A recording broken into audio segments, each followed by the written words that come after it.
বাংলাদেশকে ছোট ভেবে ভুল করেছিলাম। তারা শক্তিশালী দল। বাংলাদেশের বিপক্ষে দ্বিতীয় টি-20 ম্যাচ হেরে বাংলাদেশের নতুন রূপ দেখে ভয়ে একই বললেন শ্রীলঙ্কার অধিনায়ক চারিথ আশালঙ্কা। দর্শক, ব্যাটাররা যে দৃঢ়তা দেখালেন তার ধারাবাহিকতা ধরে রাখলেন বোলাররাও।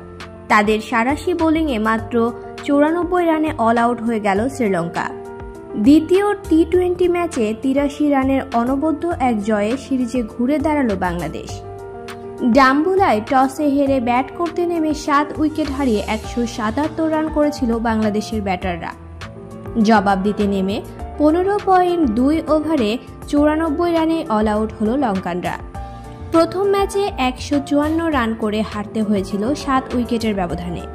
এদিকে ম্যাচ হারের পর শ্রীলঙ্কার অধিনায়ক চারিথ আশালঙ্কা বললেন, বাংলাদেশ যে এত শক্তিশালী দল কখনো ভাবিনি। তারা অনেক ভালো খেলেছে।